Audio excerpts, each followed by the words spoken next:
Hello, this is Cheryl Wilson. I'm an abstract artist, and I hope you watched my last video. That was creating some art into your journal and the 6 steps that I talk about, the reasons why it has benefited me. And I wanted to share with you some landscapes that I put in my journal, and then how it inspired me to actually create on canvases. So as I was just playing in my journal, I started the painting of the landscape. This is with graphite and a pencil, and then that's the titanium white high flow with golden, which I use in I think every single painting I have. I have the big jugs of that. And I just started creating. When I started, I wasn't quite sure I would move into a landscape, but what happened was once I drew that first line, it just seemed to be okay. That's what I'm going to do. Then I grabbed a brayer, and that's more of a pizza brayer, pizza roller, but I call it a brayer. And then I grabbed some paint, and I hesitate sometimes telling you all the colors of the paint because it's something that is a personal preference, but I use a lot of the Indian yellow. I use a lot of the what is that? I use a lot of raw sienna, yellow ochre. And then I sprinkled some white on the top, and then I used that brayer, and what it does is it flattens down the paint. So I love using that. You'll see me use a catalyst that's flat too, but in this one I just love using the brayer. And in my mind, this is kind of, I'm going to be going to the beach again soon. So I think the beach was on my mind. So for all intensive purposes, we could call this a seascape, and that is like the beach color. I added some ultramarine blue and again some of the white high flow, and I'm using the brayer again on the large end just to flatten out the paint. Now when you do a landscape, when you do a abstracted landscape, your colors don't have to match. It's whatever you're feeling. And I've talked about this before in the creation of art. For me, when it comes to the landscapes, it's not so much what I saw, it's how what I saw made me feel. And then I take the combination of who I am as an artist and what I love as an artist, and I put that together into the creation of my landscape abstracts. So you may not always see the sky being blue. You may see it purple, you may see it red. And what you just saw me do is take a baby wipe or a paper towel and just add some, I think it was a baby wipe because it does smear the paint. This is paper, and the paper does soak up the paint. It's different than a canvas, which I love working on both. So I just took my fingers and sprinkled some water in there. That is the blue shop towel that I love to use. It picks up some of the paint. On a canvas, it's especially beautiful to use. On paper, it does, again, help flatten down the paint, and that's what I'm after on this painting. So I'm just going to continue to play with this. I'm going to go ahead and put some music on and put this on fast speed, and I will put in, little annotations if it's something that I've used. That was a charcoal, but you can use pencil, charcoal, graphite. So I'm just going to let you watch me create, and certainly if you have questions, put them down below. But the main thing is to get into your journal and play and have fun.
So after I've painted these, and these are in my journal, so you know, it's debatable where I would call them finished or if I just did them for practice, but like this one I would call like a seascape. It's more of the water, and I'm liking it just like that. I may not do anything more. This one, what I did was I painted a little house, and I could call this almost a you know, a landscape of some sort. And so I had my paints off to the side, and I was used the same colors. And so I've been into houses lately, so I'm taking, it's like a gloss gel, and this one's a high gloss, but it doesn't matter. Anything that's, I like golden because I know it's a good quality. And many times I sell my paintings, and I want to have them actually ready for if they do get, you know, someone wants to buy them. So on this particular one, I did this cute little house, and at this point, you know, I'll look at it, I'll decide if I want to add anything more, maybe a little path, or, you know, just leave it there. But like I said, this is in the journal, so whether it's ready, if it's done at this point, I don't know. I could still keep playing with it, but it was fun. It was just a lot of fun to create this. So the next one, I just did a little house, and we're gonna add that. I picked up a lot of the colors that were already on the painting, and then I just added. You could go in here with pastels, more markers. It's at this point, it's up to you what more you want to add. But I'm into houses lately. So let me finish this one. I think it's just really cute. Let's see. Do I have another one? Where's my last one? That one. We have that one.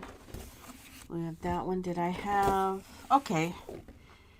This one was a seascape too. So this one these two I could call seascapes. This is more like the beach. Maybe this one could be a landscape. With abstract landscapes, they don't need to be the color that go with the matching landscape. It can be different colors, and I think I like the simplicity of this one with these little birds. And so this one was more of a seascape, and I could come in here and add this is the ground. Maybe let's see if I can get some, maybe if I get more of a liner, add some, this is a rigger brush. Let me see if I can pull some, flick up some, just kind of gives the appearance. I'm going to put some of the green down. This gives the appearance of some seaweed or seagrass. Now that was right out of the bottle, so you could add that with a color. I just added a little bit of white with it, so that might give it a little more of a appearance of it being a seascape. Maybe just add some of the green over here.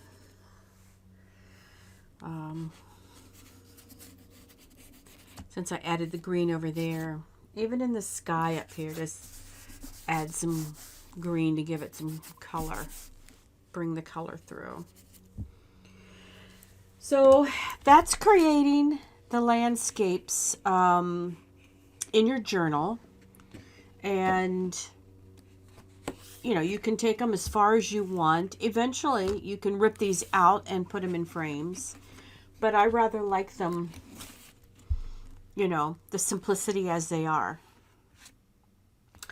Then the next step would be to take these and put them into painting. So we'll talk about that.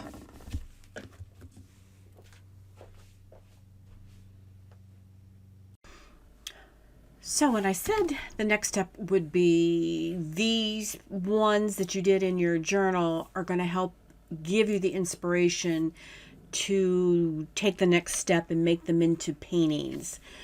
So this is a painting. I call this the house, White House on purple or something like that. It's a 12 by 12 and it's on paper, but I'm gluing it down to a canvas panel to frame it.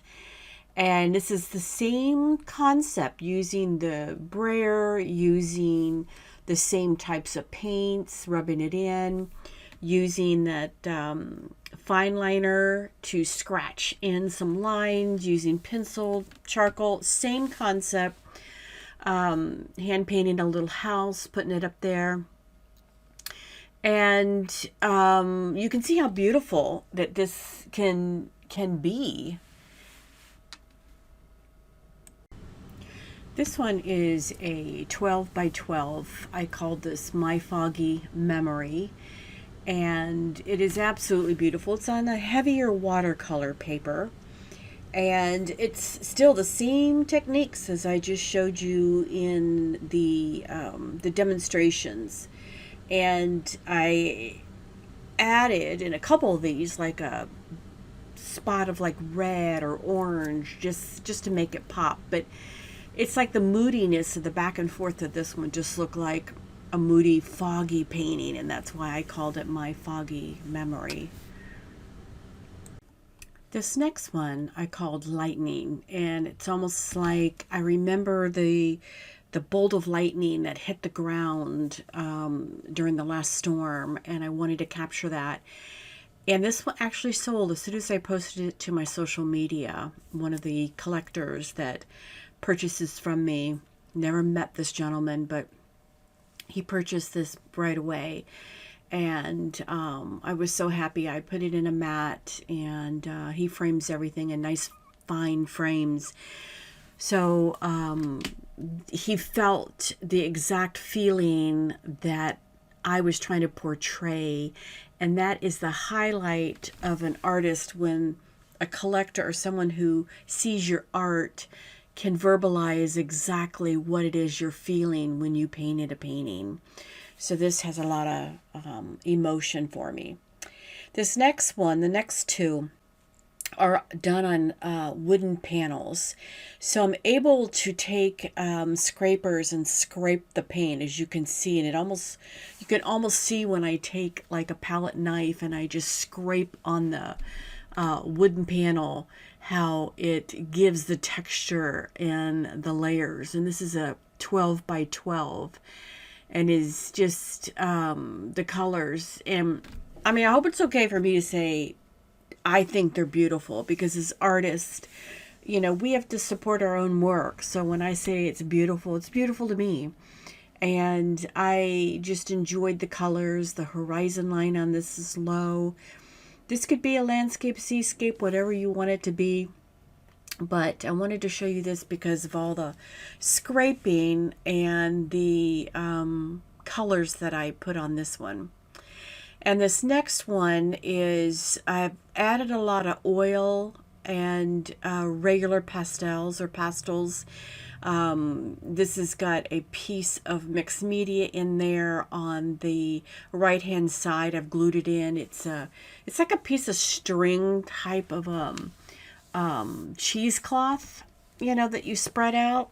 And I really love this, and it just gave it more of a texture, which I love in my pieces.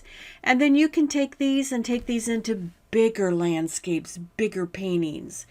But I wanted to, for the purpose of this video, just show you the balance between starting in your journal, getting inspired, and then taking it to a painting.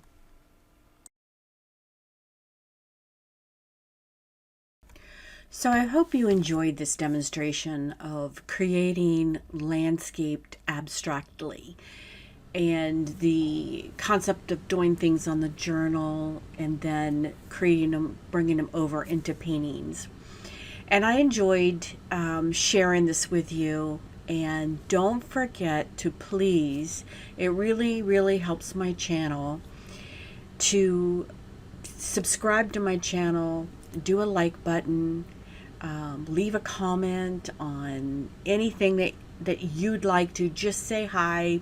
Say hi, Cheryl. I'd love a whole bunch of hi, Cheryls. And ring the bell if you want to be notified of any new videos. I really appreciate you doing that for me. So thank you again, and I hope this was a video that was helpful to you. And take care.